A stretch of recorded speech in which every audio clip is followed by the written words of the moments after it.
நீங்கள் ராணுவம் தான் நம்ம சொல்லிகிட்டு இருக்கிறோம்.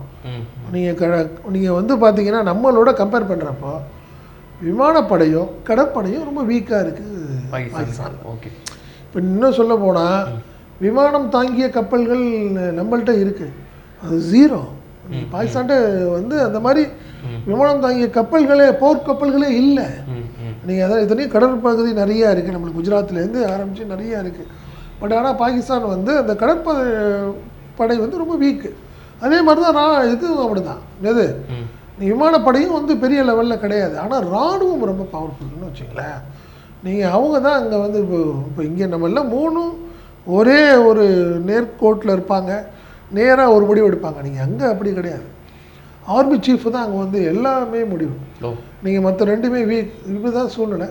ஸோ அதனால் இந்த முறை நம்ம எடுக்கிற சில முடிவுகள்ங்கிறது வந்து பாகிஸ்தானுக்கு மிகப்பெரிய ஒரு சங்கடத்தை கொடுக்கும். வேறு வழியே இல்லை அப்படிங்கிற மாதிரி ஒரு சூழ்நிலை வரும்.